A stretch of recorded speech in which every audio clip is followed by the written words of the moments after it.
Teve uma experiência de vida e morte, não teve? Tive, bem forte. Isso você acha que contribuiu para você se entregar para outras sensações durante a vida, se entregar mais nas coisas? Com certeza, com certeza. E eu digo que foi isso que fez o clique, talvez, de realmente... eu não me considero aquela Priscila Dávila que eu falei lá no começo, né? Que era modelo, que não sei o quê. É uma pessoa totalmente diferente do que eu sou hoje, de personalidade, inclusive, assim, de princípios, de coisas que... Eu acho que a nossa vida sempre é uma evolução, né? Mas eu não consigo me visualizar mais naquela menina. Eu vejo fotos e vídeos, eu consigo enxergar aquela pessoa ali, mas não como eu. Você renasceu. Eu vejo como uma outra pessoa. Foi uma oportunidade que eu tive de poder recomeçar tudo do zero, assim. Mudar minhas prioridades, mudar minha forma de agir, de tudo. Até a forma de falar. Como que foi? Se você quiser contar. Não, eu falo, tudo bem. Não tem problema. Não. Você tá se sentindo bem? Tô. Então Só tô incomodada com o meu nariz aqui. Tá certo. Porque a gente tá muito preocupada com ela aqui. Você tá se sentindo bem. Como é que foi essa experiência, cara? Foi uma experiência que... Até hoje não tem explicação, na verdade, né? Assim, uma explicação que eu possa dizer Tipo, não saiu até hoje o laudo do que aconteceu comigo, porque ninguém descobriu qual bactéria, vírus que entrou no meu organismo para acontecer isso. Mas tudo começou, como eu falei, eu sempre tive muito problema de garganta, sempre tive muito problema de respiração, assim, de rinite e tudo mais. E aí na época, hoje em dia, assim... o máximo que eu fico é com a garganta um pouquinho incomodada, assim, por conta do ar, da poluição.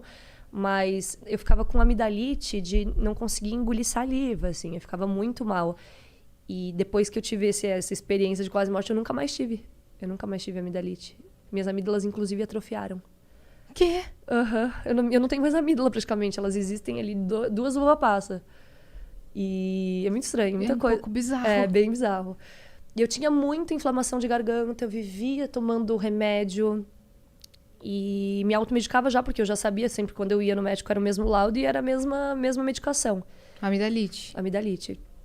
E aí teve um dia que eu comecei a ficar com muita dor, assim, na garganta e aí eu tava morando sozinha em São Paulo, num apartamento que, na época, antes eu dividia esse apartamento com um ex-namorado meu, só que daí ele não gostou da vida em São Paulo, não se adaptou.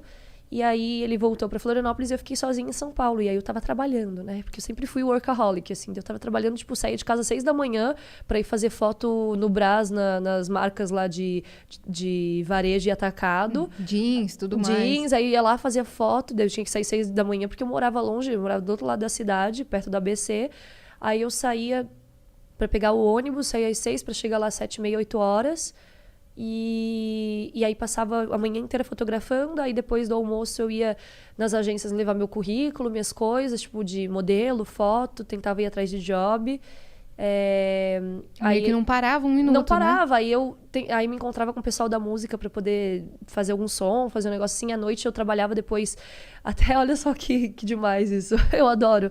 Porque eu trabalhei muito tempo com performance, né? E eu trabalhava também com performance no Vila Mix, na balada Vila Mix que tinha.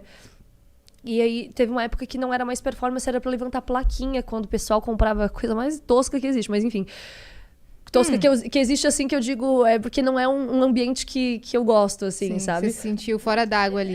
Mas daí os caras compram no camarote a champanhe mais cara e aí as meninas vêm com a plaquinha, tipo, escrito o que quiser, assim, o nome do cara, ou o nome do amigo que tá de aniversário. Ou... Feliz aniversário, parabéns. Parabéns, né? sei Vamos lá. curtir. E aí eu ficava trabalhando sei lá, eu chegava lá meia-noite pra trabalhar e ficava até as 4 da manhã esperando a hora de ir embora pra poder, tipo, levantar as plaquinhas e ir embora. Ou seja, tinha dias que eu dormia 2 horas. Dormia ou 1 hora, ou virava e dormia tarde. Quantos anos você tinha?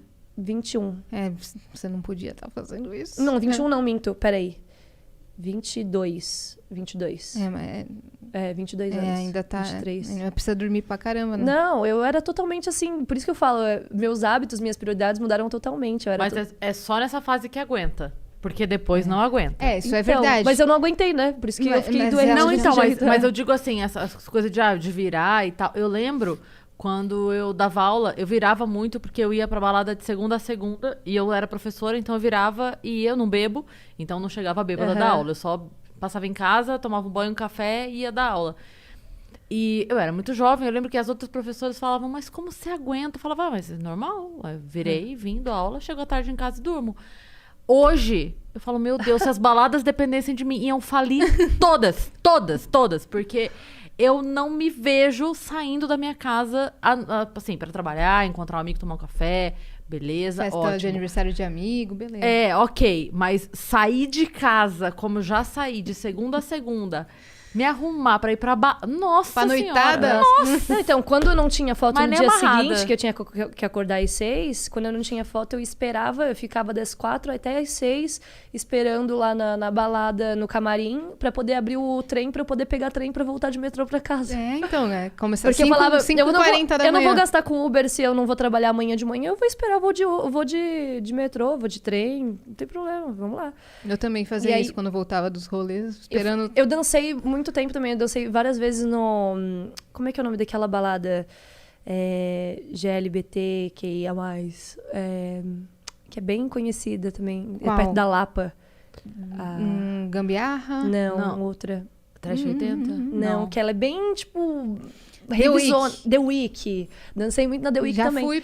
E eu ficava esperando também pra poder... Imagina, eu morava na época perto do ABC. Eu saía lá da Lapa, esperava acabar, tipo, todo o trabalho, as coisas, pra poder ter um ônibus pra eu poder pegar e metrô pra ir. Eu pegava, tipo, uns 3 ônibus pra ir pra casa e um metrô. Era muita loucura. Nossa, que louco. E você dormia, tinha dias, 2 horas por dia. Tinha dias que eu dormia 2 horas, tinha dias que, tipo... Aí também quando eu tirava o dia pra dormir, assim, era... Dia inteiro, Me né? esqueçam, né? Não existo. Mas, então, isso tudo que eu conto, assim, eu me orgulho demais, porque eu sempre fui muito de querer ir atrás das coisas, sabe? E isso as pessoas, elas não veem, por isso que me frustra um pouco, às vezes, ver esses comentários das pessoas acharem que a gente ganha tudo de mão beijada. O seu corre lá atrás, ninguém viu. Ninguém viu, né? Entendeu? As pessoas só vê o close, o corre não vê. Mas você ia contar da sua experiência. Da minha Aí- experiência. Faz parte disso. Então, faz parte disso, porque daí, por exemplo, eu tava num momento que eu não ligava muito pra minha alimentação, pro meu sono, eu não ligava pro meu corpo, eu não ligava... Só ligava pra... Eu preciso chegar lá, eu preciso fazer algo, eu preciso chegar lá, que eu digo assim, eu preciso ter uma estabilidade financeira, uma vida que, né, eu consiga viver bem. E eu acabava esquecendo de mim. E aí, quando eu me vi com a garganta inflamada lá, tomando medicação que eu sempre tomava, e aí nesse dia eu falei, eu não tô melhorando, eu tô piorando. E aí eu tava sem plano de saúde na época e no mesmo dia, minha mãe, ela já tava já há muito tempo, desde que eu me mudei pra São Paulo na época, ela já tava, sei lá, uns 5, 6 meses falando assim, minha filha, faz uma carteirinha do SUS pra você, porque você tá sem plano de saúde agora, é importante que você pelo menos tenha a carteirinha do SUS pra caso aconteça alguma coisa. Eu falei, não vai acontecer nada, mãe, minha saúde é de ferro. Aí nesse dia que eu tava na rua fraca, assim, indo pra casa, eu olhei pro posto de saúde e falei, eu vou fazer a carteirinha do SUS. Eu ouvi minha mãe, sabe? Quando você ouve aquela voz assim, Faz, filha. Aí eu entrei lá no posto, tava assim, eu tenho foto aqui, tipo assim, eu tava pálida, boca pálida, assim, parecia que eu ia cair no chão dura. E aí eu fiz a carteirinha e pedi pra ver se eu conseguia já agendar uma consulta, né, com o médico. Era dia, sei lá, 5 de outubro, 4 de outubro. Aí falei, moça, tem um horário aí pra eu poder ser consultada e tudo mais, não tô me sentindo bem. Aí ela olhou na agenda, ela falou assim, olha, tem pro dia 10 de dezembro. Eu falei, até lá eu já morri. Não dá, tem que ser agora. Aí eu falei, não tem o que fazer, então vou pra casa. Aí fui pra casa, aí sem me alimentar direito, porque eu não conseguia ficar em pé pra cozinhar alguma coisa. Passando mal. Aí deitei, acordei com a cama toda molhada, suando em febre, assim, passando mal. Era vômito, diarreia, tudo que era de pior. Você não sabia o que tava acontecendo. Eu falei, eu acho que eu tô com virose, porque eu fui pesquisar e eu vi que tava rolando H1N1 na época, 2016. E aí eu falei assim, nossa, eu tô com H1N1, eu tô com virose, alguma coisa assim. E aí eu pedi, na época, um negócio pra eu comer lá, e eu comi e deitei de novo. Só que eu comecei a sentir muita dor no meu ombro, muita dor na minha costela e falta de ar. Aí eu falei, pronto, tem alguma coisa muito errada, porque eu nunca senti falta de ar na minha vida. Você sozinha? Sozinha. Aí peguei um táxi, 2 da manhã, de pijama mesmo, o pijama que eu tava. Só botei um casacão, fui até o hospital mais próximo que tinha lá na minha casa, e que tava aberto. E aí cheguei lá com a carteirinha do SUS, graças a Deus, né? Graças a minha mãe também, que ficou pedindo. E aí pedi pra abrir a ficha lá, só que eu fiquei, tipo assim, das 2 da manhã até as 5:30 da manhã pra ser atendida. E aí eu tava muito mal, mas muito mal. Sabe quando você quer, tipo, se dobrar inteira, assim, de dor, de mal-estar? Mas aí eu olhava pro lado e eu via que tinha muita gente muito pior que eu. Tinha, sei lá, gente com o olho caindo, gente com, sei lá, braço cortado.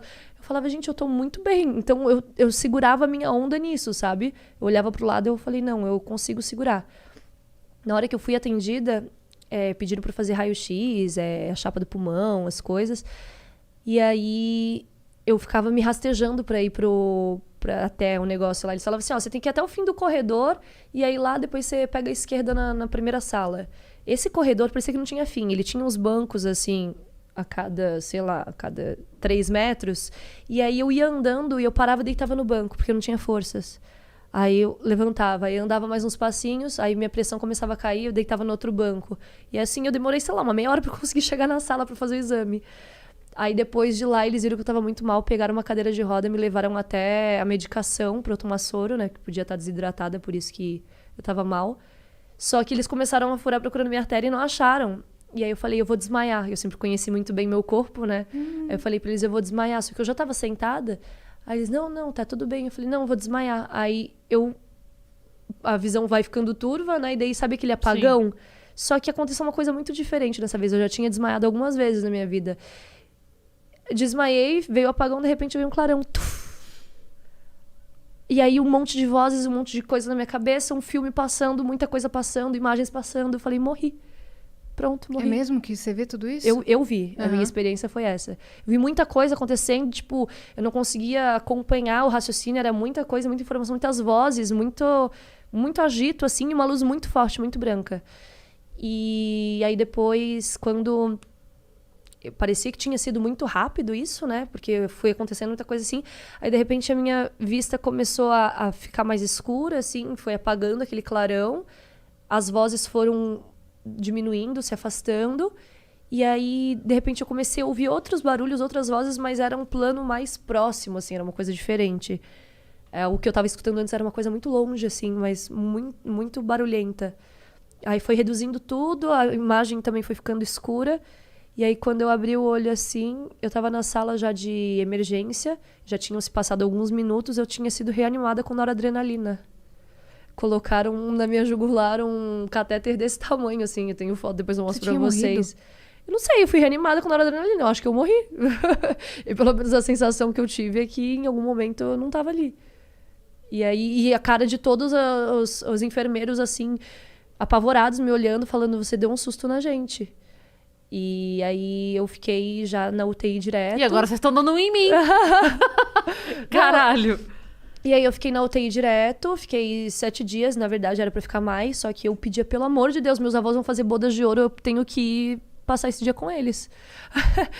E aí eu queria sair do hospital, porque eu não tava mais aguentando. E eles, linda, você morreu e a gente te reanimou. Gente, segura a bola. Eu usei fralda geriátrica, assim, pra poder fazer as minhas necessidades nos primeiros dias, que eles não deixavam de forma alguma eu levantar, porque eu não conseguia, não tinha força. Fiquei respirando por oxigênio. Parecia que eu tava com a barriga, eu nunca tinha engravidado, mas na época eu falei assim, parece que eu tô com barriga de grávida, que barriga inchada por conta de corticoide, remédio, inflamação. Eu tava com pneumonia sepse, foi o que eu tive. Que sepse é uma das doenças que mais mata no mundo, né? Porque ela entra na tua corrente sanguínea e vai pegando todos os órgãos. E daí eu lembro que eles começaram a falar umas coisas pra mim, assim, que eu falei, como pode isso? Tipo, meu rim já tava começando a ser... tava começando a pegar inflamação, meu estômago, eu tava com uma gastrite tremenda, não conseguia, tipo, tudo caía super mal. Meu fígado também tava correndo risco, o pulmão todo do lado direito, todo cheio de pus, o esquerdo tava a base já começando a pegar também. Eu falo, pra mim isso é um renascimento, não tem outra explicação. Uhum. E até hoje ninguém sabe dizer o que foi. Não tem laudo pra isso. Tipo assim, não acharam o que era. Testaram vários remédios, fizeram um exame de sangue, tipo, de hora em hora pra poder descobrir o que era e nada. E durante essa minha estadia ainda, eu tava super bem, de boa, aqui mexendo no celular. Eu comecei a fazer curso de... Sozinha ainda? Então, minha mãe, eu tive que falar pra ela que eu tava no hospital, mas falei, mãe, lembra que eu tava com dor de garganta? Então, vim no hospital e eles pediram pra eu ficar aqui. Não quis assustar minha mãe, né? Mas aí, obviamente, aí eu tenho um tio e uma tia, né? Que na verdade é o tio e tia da minha mãe, que mora aqui em São Paulo. E aí eles são já mais de idade e eles foram ficar comigo nesses primeiros dias, só pra me ajudar a levar o que precisava, escova de dente, essas coisas. E aí eles avisaram minha mãe. Minha mãe, ela pegou o carro dela de Florianópolis, ela falou que ela não sabe como ela chegou até São Paulo de carro. Ela veio, tipo, que nem um jato. Nunca tinha vindo, assim, de carro? Não, ela já tinha, mas assim, ela não sabe como é que ela conseguiu chegar até São Paulo, o trajeto, assim, porque ela só ficava comigo na cabeça, né? Imagina. Filha única da minha mãe. Sim. Mas foi assim, foram dias muito intensos. Passei por muita coisa assim que fez eu entender que eu tinha que valorizar mais minha saúde, que eu tinha que ter o meu tempo para comer, para dormir, que eu tinha que cuidar de mim. Tanto que foi depois disso que eu meio que virei a vida fitness, assim, que eu te falei antes, né? Que quando eu conheci o Cris, eu tava muito focada, treinava todo dia, dormia o horário certinho, acordava e fazia minhas atividades. Você acordou e falou, vou cuidar da minha saúde, vou cuidar de mim. Vou cuidar de mim. Aí eu comecei a fazer curso de astrologia durante a minha internação, que eu tive um chamado muito forte. E aí também foi uma imersão de autoconhecimento gigantesca, assim, muita coisa. Eu comecei a conhecer pessoas que até hoje eu tenho um carinho gigantesco, que me ajudaram no meu despertar, assim, né, nessa nova fase da minha vida. Entendeu muitas coisas, né? Que eu não tinha entendimento. Por exemplo, o que, assim? Por exemplo, o meu propósito de vida. Tipo assim, não é que eu já tenha conseguido alcançar, porque eu acho que enquanto você estiver vivo, você tá em busca do seu propósito de vida. Depois que você alcançar, você já pode morrer, né? Uhum. Mas eu acredito nisso. Mas eu sei qual que é. Sim. Então eu batalho todos os dias por esse propósito. Então, muita coisa, assim, de autoconhecimento mesmo, que eu acho que todo mundo tinha que ter, pelo menos uma vez na vida, um contato básico pra saber o que você tá fazendo aqui, sabe? Uhum. Tá só vivendo, você tá só andando, circulando, é uma alma penada, tipo, não. Claro que não precisa ser uma experiência de quase morte. Exato. Mas alguma coisa que te dê esse estalo, né? Então, mas o que me deu o estalo, na verdade, nem foi a experiência de quase morte, foi esses contatos que essa experiência me causou, sabe? E hoje tá aí. Eu tento sempre passar o máximo possível para as pessoas que me acompanham mensagens legais ou pessoas legais para acompanharem, assim, que falam sobre isso. Ou eu, de certa forma, tento implantar a sementinha. Porque também não dá para eu chegar com um monte de informação e jogar em todo mundo, senão falar assim, a Azul tá surtada. Uhum. Pirou. Mas aos poucos, né? Aos poucos, eu acho que isso é uma das partes do meu propósito, assim, de me comunicar e poder trazer o amor para as pessoas, sabe? O quanto é importante. E é a única coisa que cura na vida. Uhum. A única coisa que a gente consegue mudar o mundo é com amor. Parece uma coisa muito clichê, muito boba, mas é muito real. Uhum. Muito real mesmo. E você acha que você passou a valorizar mais sua relação com a sua família, por exemplo, com seus amigos? 100%. Você tava num corre tão doido que você não conseguia mais dar conta, né? De ter uma vida social, de falar com a família. Você acha que mudou muito isso? Muito. Tanto que essa aproximação que eu tive da minha mãe também. Eu e minha mãe, assim, a vida inteira a gente sempre teve uma relação boa, mas convivendo juntas era muito difícil, assim. A personalidade da minha mãe é bem diferente da minha. Minha mãe é extremamente organizada, eu sempre fui bagunceira. Então, a gente sempre vivia muito em conflito. E agora, ter a minha mãe de novo morando comigo, tá sendo uma nova forma da gente se reconectar, assim, de forma madura, sabe? Outra convivência. Das duas terem que se entender realmente nessa vida, nesse plano, e resolvam as coisas que vocês têm para resolver de forma madura, adulta. O Gael também veio de uma forma assim que, nossa, eu e o Cris, a gente olha para as nossas fotos antes do Gael nascer, tipo, eu digo que é AG e DG, né? Que é antes do Gael e depois do Gael, que são duas pessoas totalmente diferentes. Tanto de aspecto fisionomia, o Cris ainda mais do que eu, quanto de responsabilidade, de maturidade. Nossos filhos, eles vêm para mudar a gente, né? Uhum.